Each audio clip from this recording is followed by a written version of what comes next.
Estamos então gravando. Beleza, galera? Todo mundo vendo a apresentação também?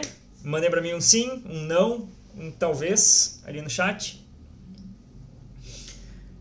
Aí, pessoal, quem estava aí semana passada vai se lembrar que nós conversamos sobre uns grupos de plantas que são as atraqueófitas, estou correto?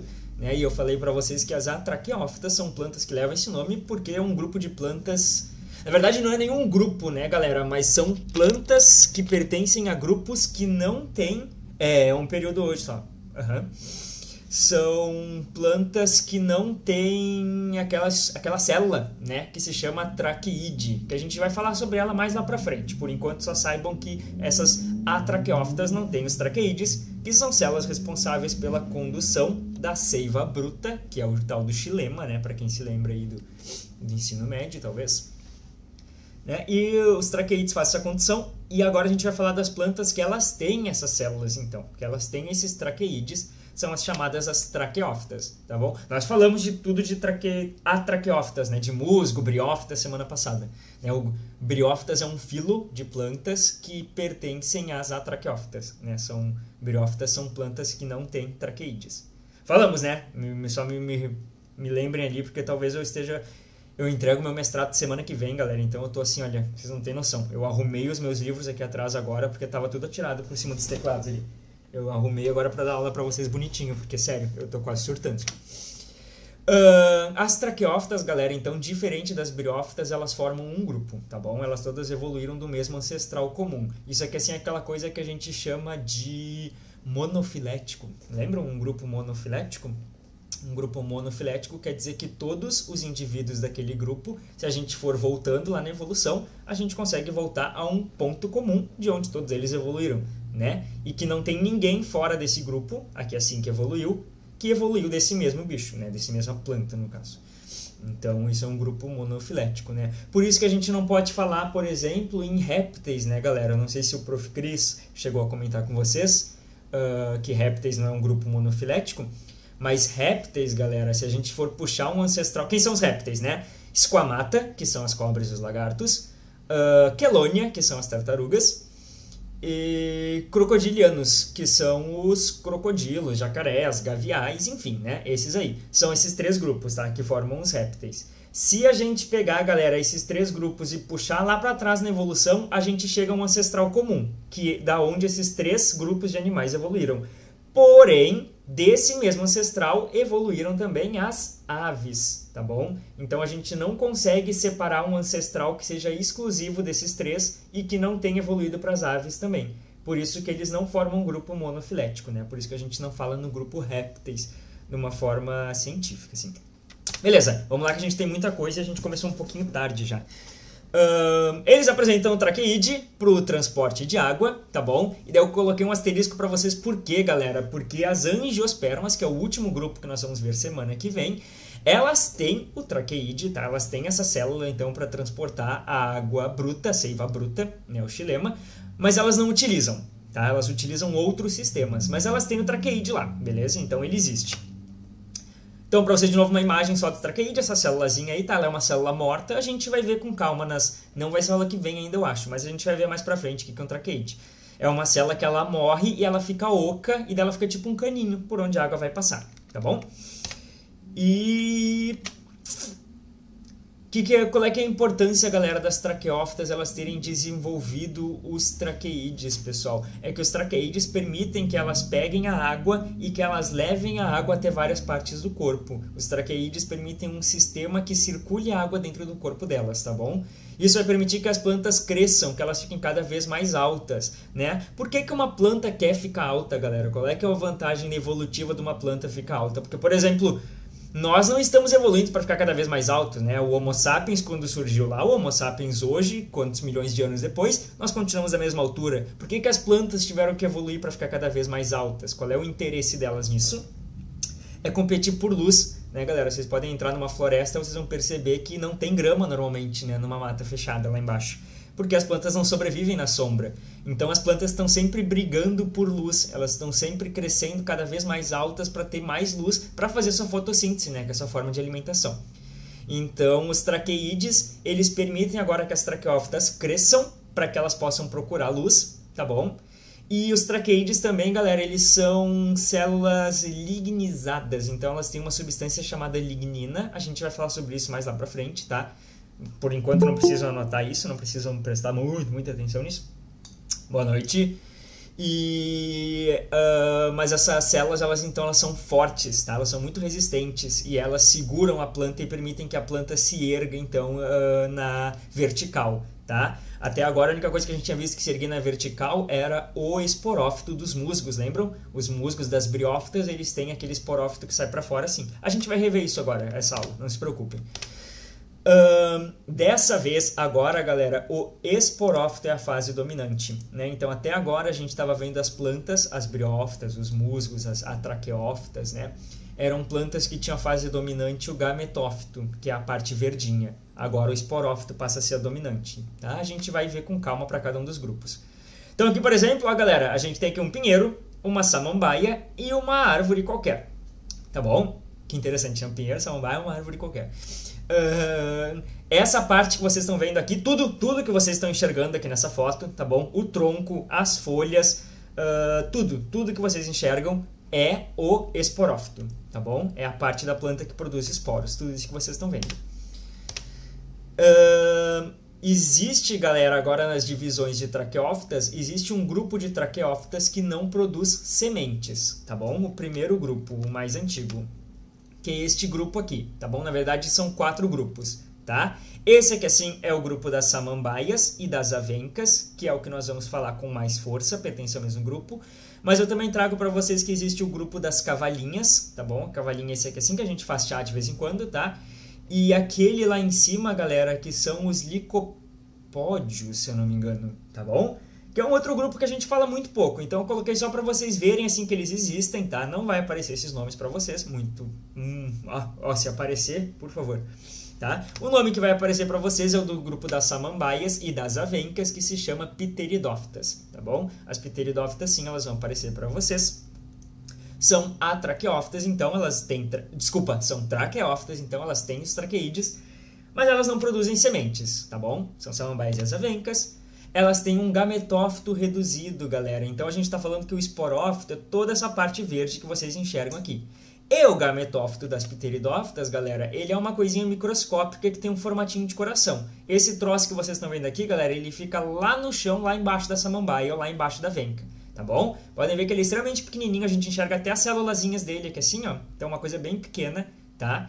Diferente dos musgos, né? Os musgos têm aquele gametófito que é aquela parte verdinha, né? Que a gente pisa, escorrega, né? Na verdade a gente escorrega mais em limo, mas enfim... E eles dominavam, né, as pteridófitas, elas dominavam a paisagem durante o Carbonífero, tá bom? Então eu trago para vocês de interessante aqui, pessoal, porque eu acho isso muito legal. Eu particularmente acho muito legal. Isso aqui assim, seria uma imagem de como seria uma floresta na época do Carbonífero, tá? Então vocês podem ver essas árvores aqui assim, ó, galera, na verdade elas são samambaias gigantescas, tá? São como se fossem samambaias gigantescas. Hoje em dia, galera, a única samambaia, a única pteridófita que forma uma árvore, então que é gigante mesmo, que é muito grande, é uma planta chamada xaxim, tá? Que inclusive está em risco de extinção, não se faz mais fase de xaxim, mas xaxim ela é uma samambaia que forma uma árvore, né, galera? Ela chega a ficar com 1,5 m, 2 metros de altura, então uma árvore bem grande ela vira, tá? Aqui assim a gente está vendo várias pteridófitas. E por que eu trago isso de interessante para vocês, galera? Essa época Carbonífero foi a época de grande explosão das plantas, então antes existiam só as atraqueófitas. Como as atraqueófitas não têm traqueides, elas não podem crescer, elas não podem ficar muito altas, porque senão elas não conseguem transportar água para todo o corpo. As atraqueófitas eram baixinhas. Quando surgem as traqueófitas, e surgem primeiro na evolução as pteridófitas, né, as atraqueófitas sem semente, melhor dizendo, começam essas florestas gigantescas, galera. Essa aqui foi a primeira vez no mundo que começou a aparecer floresta, tá? E por que isso é interessante, galera? Primeiro, essa época se chama de Carbonífero porque... como estava recém evoluindo essas plantas aqui, galera, ainda não existiam bactérias capazes de degradar a lignina que tem nos traqueídeos. Ainda não tinha uma bactéria capaz, possivelmente, isso é uma teoria, possivelmente não existia ainda uma bactéria que tivesse evoluído para degradar o carbono das árvores, tá bom? Que conseguisse destruir isso. Então, dessa época, galera, toda planta que morria, ela virava fóssil. Então, tem muito carvão fóssil, tem muito carbono fóssil da época do Carbonífero, por isso que ele se chama Carbonífero, tá bom? Aí depois, com o tempo, as bactérias evoluíram, uma planta morre, o corpo dela é degradado por essa bactéria antes que ela consiga se tornar um fóssil, tá bom? Mas nessa época não, a gente tem muito fóssil dessa época. E, galera, nessa época também, como surgiram essas plantas, agora na terra, fora da água, então, produzindo muito oxigênio, tá bom? Que era algo que era menor quantidade na nossa atmosfera. Ainda, galera, não existiam grandes animais, nem muitos animais na terra nessa época, tá bom? Então, a quantidade grande de oxigênio... Lembram que lá quando a gente falou de artrópodes, nós falamos que os artrópodes, eles respiram, então insetos, aranhas, os milípedes, né, a centopeia, a lacraia, eles respiram por meio de traqueias, tá bom? Então, eles têm buraquinhos. É basicamente assim, galera, é como se vocês abrissem a boca de vocês, ó. Entra ar dentro da boca de vocês. Quando vocês abrem ela, fica como se fosse uma câmara e o ar vai entrar ali dentro, né? Vocês não precisam fazer força pro ar entrar na boca de vocês, ele vai entrar, tá bom? As traqueias dos insetos, dos artrópodes, são assim. São buraquinhos por onde o oxigênio vai simplesmente entrar e entrando, ele vai se espalhar no corpo deles. Eles não precisam respirar com um diafragma que nem nós, fazendo força para puxar o ar para dentro do corpo, tá bom? Então, galera, nessa época aqui, como tinha muito oxigênio, porque começou a ter muitas plantas e poucos animais, poucos seres vivos na terra para respirar esse oxigênio, na água tinha bastante, na terra tinha pouco, os animais, os insetos, eles podiam crescer muito, porque o único limitante, um dos únicos limitantes de crescimento dos artrópodes é o oxigênio, é a disponibilidade de oxigênio. Porque se eles ficam muito grandes, galera, como o sistema respiratório deles é só um buraquinho por onde entra o ar, se eles ficarem muito grandes, o ar não vai entrar muito fundo, porque eles não têm um sistema que puxe como nós, tá bom? Então, nessa época, galera, como tinha muito oxigênio, os artrópodes podiam crescer muito. Então, trago para vocês um comparativo do tamanho de alguns artrópodes, tá bom? As libélulas, elas tinham tamanhos de águias, por exemplo. Os escorpiões tinham tamanho de cachorros. E o mais interessante é esta merda que vocês estão vendo aí, que era uma lacraia gigantesca, tá, galera? Uma lacraia que chegava até 2 metros de comprimento, que eu, particularmente, é um animal que eu não gostaria de ver. Tem aquela cena no filme do King Kong, aquele com o Jack Black, que a guria uma hora se esconde no tronco e a lacraia coloca os... Ai, que cena horrorosa, que ela coloca as anteninhas dentro da boca da guria, pelo amor de Deus. Tá? Então imagina uma lacraia de 2 metros, é isso aí que vocês estão vendo, tá bom? Era possível nessa época. Beleza? Inclusive existe. Tá? Possivelmente ela era herbívora, mas não vamos entrar nesses detalhes. Uma comparação então com as briófitas eu quero fazer com vocês, com o grupo anterior que nós estávamos vendo, tá bom?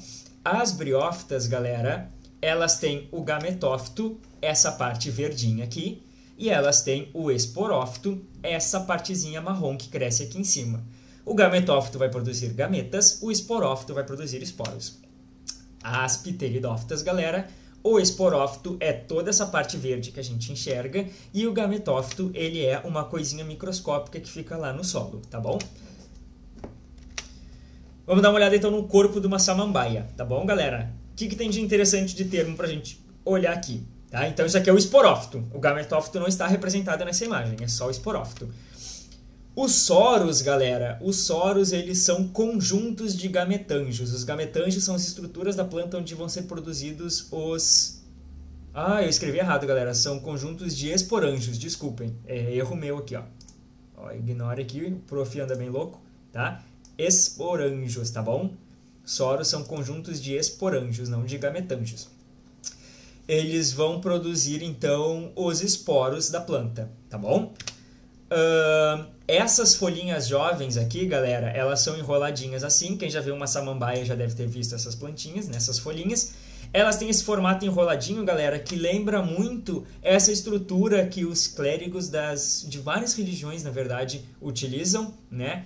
E que os pastores também utilizam para os seus rebanhos de ovelha, e essa estrutura se chama báculo, tá bom? O do papa se chama báculo, o cajado que o pastor usa no campo se chama báculo, e essa folhinha jovem, ela se chama também báculo pela sua semelhança, né, e morfológica com essa estrutura. E, pessoal, o que mais? Esqueça ali o gametanjo, que eu escrevi errado. Esse termo é rizoma, tá bom? Um rizoma, galera, ele é um caule subterrâneo.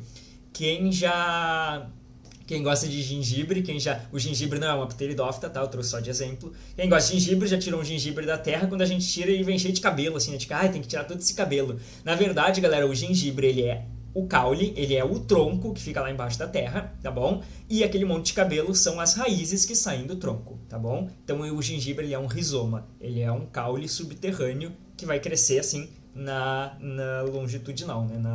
Na horizontal. Putz! Olha essa foto, galera. Que confusão isso aqui. Mas beleza, vou olhar junto com vocês, tá? O esporófito, então, que é toda essa estrutura verde que vocês estão vendo aqui assim, ele vai ter os seus soros, que é o conjuntinho de gametanjos, de esporanjos. Os esporanjos vão produzir os esporos. Os esporos, quando eles caírem na terra, eles vão germinar e dar origem a um gametófito, que é aquele coraçãozinho que eu mostrei pra vocês, tá bom? Esse coraçãozinho, galera, ele vai produzir os gametas, tá? O gameta feminino é o arquegônio, é a oosfera, que é produzida dentro do arquegônio, e o gameta masculino é o anterozoide, que é produzido dentro do anterídeo, tá bom? É os nomes feios que essas estruturas têm. Por quê, né, galera? Por que tem que ter esses nomes feios? Não sei também, né? As pessoas não gostam de nomes simples. Tá bom? E daí, quando os gametas fecundam aqui dentro desse gametófito, dentro desse coraçãozinho aqui, dele vai começar a crescer, dessa fecundação vai crescer o esporófito, tá bom? Vai crescer de novo a planta, então. Calma lá. Que confusão. Difícil. Vamos respirar. Esse negócio de ciclo diploaplobionte das plantas, né, galera? Então, tem uma fase haploide, tem uma fase diploide. É um negócio chato, é um negócio difícil, mas vamos olhar com calma de novo, tá bom? Então, eu vou rever com vocês um passo a passo. As plantas, galera, todas as plantas, elas têm em seus corpos duas partes. Uma parte é o esporófito, tá? O esporófito, ele é diploide, então ele tem uma quantidade duplicada de cromossomos, tá? No caso das briófitas, o esporófito vai ser aquele negocinho marrom que cresce em cima. E no caso das samambaias, das pteridófitas, vai ser a samambaia inteira, vai ser o corpo inteiro dela, tá bom? A outra parte do corpo das plantas que as plantas têm é o gametófito. O gametófito, ele é haploide, então ele tem metade do material cromossômico, tá bom? Ele tem metade da quantidade de material genético. Não está duplicado, no caso, nos cromossomos. O gametófito, galera, ele vai ser nas briófitas, essa partezinha verde, tá bom? Que a gente vê lá no musgo. E nas pteridófitas vai ser aquele coraçãozinho invisível. Invisível, né? Entre aspas, bem pequenininho. Povo. Seguindo. No esporófito, galera, no esporófito, o esporanjo é uma estrutura que existe no esporófito. O esporanjo irá produzir esporos por meiose. Então, o esporófito, o esporanjo, tudo isso aí é diploide. E eles vão, o esporanjo, no caso, por meiose, vai dar origem a esporos, tá bom? Então, olha só, no musgo, galera, todo esse pauzinho aqui assim, todo esse negócio, esse fiozinho com essa cápsula aqui em cima, tudo isso aqui é o esporófito. O esporanjo é só essa cápsula aqui em cima, tá? É só a parte que produz esporos. Aqui dentro, então, vai acontecer meiose e os esporos vão sair com metade do material genético. Nas pteridófitas, o esporanjo está em conjuntinhos chamados de soros, que são essas bolinhas que a gente vê atrás da samambaia, a gente vê atrás das folhinhas da avenca também, tá bom? Aí, galera, os esporos, eles vão crescer, tá bom? E por mitose, então vão se reproduzir por mitose, eles vão originar um gametófito. Tá? Então trago essa imagem aqui simbólica de um esporófitozinho, de um esporozinho, tá? São vários esporos e um deles ele está germinando, tá bom? Ele já está botando para fora, então, o início de um novo gametófito. Aí cresce o gametófito, tá bom? Como os esporos foram produzidos por meiose, os esporos são haploides. E como os esporos produzem o gametófito por mitose, né? Crescem em um gametófito por mitose, e eles já vieram com metade do material genético, porque eles foram originados por meiose, o gametófito ele vai ser também haploide, assim como os esporos, tá bom? No gametófito, galera, o gametanjo vai produzir gametas. Então, na mesma forma que a gente tem um esporanjo, que é uma estrutura que produz esporos, o gametanjo é uma estrutura que produz os gametas, por mitose. Diferente de nós, os nossos gametas dos animais são produzidos por meiose. Né? As nossas células germinativas, então, que vão originar os gametas, né? Elas são 2N, são diploides, como o resto do nosso corpo, como as nossas células somáticas, e vão originar os gametas por meiose. Nas plantas, não. Nas plantas, os gametas são originados por mitose, porque o gametófito ele já é haploide. Né? Se a gente fizesse uma meiose para formar os gametas teriam metade dos cromossomos. Né? Não tem como isso. O gametanjo feminino, galera, ele é chamado de arquegônio. Pelo menos até as pteridófitas a gente vai chamá-lo de arquegônio, tá bom? E no arquegônio vai ser... Então, dentro do gametófito existe o gametanjo, o feminino se chama arquegônio, e o arquegônio vai produzir o gameta feminino, que se chama oosfera, tá bom? E o gametanjo masculino, ele vai produzir uma estrutura onde se produz gametas masculinos, que se chama o anterídeo, tá? O anterídeo, ele vai produzir os anterozoides, tá bom? Que a gente pode chamar também de espermatozoides. E eles têm 2 flagelinhos, estão vendo? Ó, os anterídeos, eles são biflagelados, tá bom?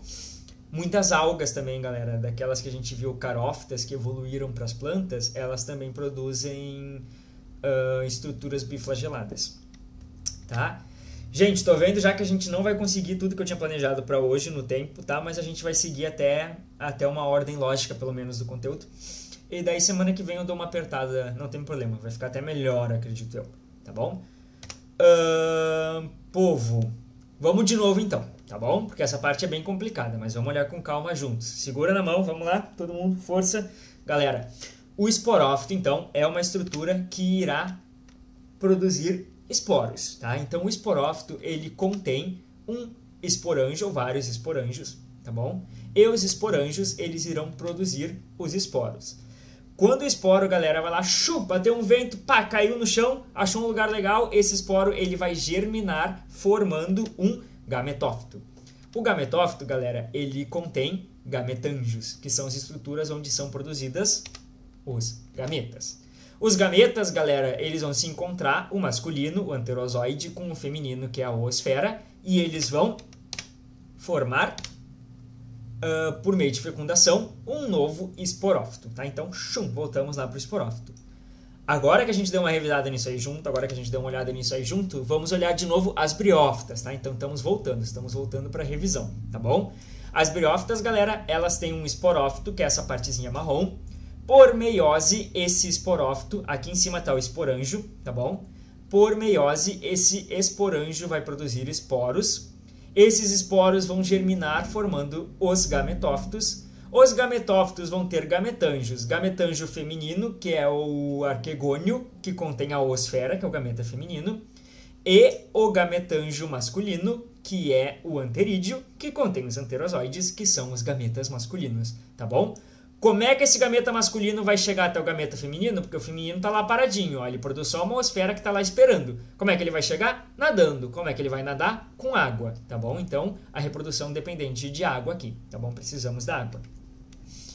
A fecundação, então, galera, vai gerar o nosso embriãozinho, vai formar um zigotinho, tá bom? E deste embrião aqui assim, vai nascer lá em cima da planta um novo esporófito. Vai sair de novo, então, essa estruturinha marrom, beleza?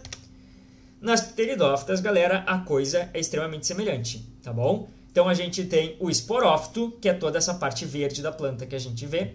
Do esporófito, galera, no esporófito vão ter os esporanjos, que estão reunidos em soros, aqui no caso, nessas bolinhas. Os esporanjos vão produzir por meiose os esporos. O esporo vai cair no chão, vai formar por mitose um gametófito novo, que é o coração, tá bom? As pteridófitas, galera, elas têm os gametanjos, tá? Masculino e feminino, mas elas normalmente não se fecundam, elas fecundam outra planta, entendeu? Elas não têm uma fecundação, autofecundação, normalmente, tá? Não é o comum, tá? O gametanjo feminino é o arquegônio, tá? E o arquegônio vai produzir o gameta feminino, que é a oosfera. E o gametanjo masculino, que é o anterídeo, ele vai produzir os anterozoides. Como é que os anterozoides vão chegar até a oosfera? nadando. Reprodução dependente de água. Dessa fecundação, galera, vai nascer uma samambaia nova, vai nascer um gametófito novo, né? Vai nascer um esporófito novo, tá bom? Vamos só introduzir, galera, vamos só começar. Não vou falar das gimnospermas, vou só começar com vocês, tá bom? As traqueófitas com sementes, galera. Então, até agora a gente estava vendo plantas que elas produziam um embriãozinho e desse embrião já nascia direto a planta, tá bom? Agora é produzida uma semente para proteger esse embrião. Então, temos mais um passo evolutivo para proteger contra a ressecação, né, galera? Porque uma semente, ela protege contra a perda de água, tá? Existem, galera, traqueófitas, então, plantas que apresentam traqueídeos no seu sistema de circulação de água. De circulação, na verdade, não é o melhor termo, né? De condução de água, tá bom? As traqueófitas com sementes podem ter as sementes nuas ou podem ser traqueófitas com flores, que no caso são traqueófitas que normalmente têm sua semente protegida por uma fruta, né? As com sementes nuas, galera, são os pinheiros, as araucárias, tá bom? Várias que a gente vai ver na próxima aula, porque hoje não vai dar tempo. E as traqueófitas que produzem flores, galera, vão ser todo o resto, tá? Grama, por exemplo, tá? Inclusive. Tá bom, galera? A gente vai chamar de gimnospermas, aquelas que produzem sementes nuas. E a gente vai chamar de angiospermas, aquela que tem sementes com flores. Sementes com flores não, desculpa. Plantas com flores. Sementes com frutos, né? Elas apresentam uma semente que protege o embrião, então... O gametófito delas é reduzido, novamente, então, né? A gente viu que a partir de agora as traqueófitas elas têm como fase dominante o esporófito. O gametófito passa a ser reduzido, tá? Enquanto lá nas briófitas o gametófito é aquele verde bonito e o esporófito é só o marronzinho que só sai de vez em quando. Agora as briófitas, os musgos estão cheios de esporófito. Dêem uma olhada para vocês ver se vocês não encontram. São heterósporas, galera. O que isso significa? Eu acho que eu não vou falar pra vocês. Não, eu vou falar pra vocês hoje o que significa, tá? Mais 3 minutinhos nós temos. Vamos lá, bear with me. Vamos lá, vai dar tudo certo. Significa, galera, que elas têm esporos de tamanhos diferentes, tá bom? Elas, até agora, nós estamos vendo plantas homósporas, que tinham esporos do mesmo tamanho. Agora elas são heterósporas, elas têm esporos de tamanhos diferentes. O micrósporo é os esporos que a parte masculina vai produzir. E os megásporos são os esporos que a parte feminina vai produzir, tá bom? Então agora temos uma diferença que antes nós não tínhamos, né? Antes todo mundo produzia esporos do mesmo tamanho, tá bom? O megásporo, galera, ele é imóvel. Ó, mais uma diferença. Até agora, as briófitas e as pteridófitas, elas produziam um esporo do mesmo tamanho e todos os esporos se mexiam, tá bom? Agora não. Agora o esporo feminino ele fica parado e o esporo masculino ele se mexe, tá bom? O megásporo, galera, o esporo feminino, ele vai produzir o gametófito feminino. E o micrósporo, tá bom, que é o esporo masculino, ele vai produzir o gametófito masculino. O gametófito masculino, ele se mexe, tá? Então o micrósporo masculino se mexe, o gametófito masculino se mexe junto. Já o feminino, não. E da fecundação dos dois, interessante, a gente vai chamar... Eu vou focar isso muito na aula que vem. A gente vai chamar o gametófito masculino de grão de pólen. Daqui pra frente, o nome do gametófito masculino nas traqueófitas com semente é grão de pólen, tá bom? E da fecundação deles, novamente, a gente vai ter um embrião protegido por semente, do qual vai crescer um novo esporófito. Beleza, galera? Eu não vou começar a falar com vocês hoje sobre isso, até porque eu botei Bob Esponja aí dizendo, chega, deu. Coisa demais, né, galera? E semana que vem, então, nós falamos das gimnospermas e das angiospermas. Tá bom, pessoal? Vocês estão dispensados. Espero ter respondido todas as perguntas de vocês. Eu não botei lista de exercício ainda, porque eu tô muito louco. Mas eu acho que eu consigo fazer a listinha pra vocês pra amanhã, tá bom? Vou tentar.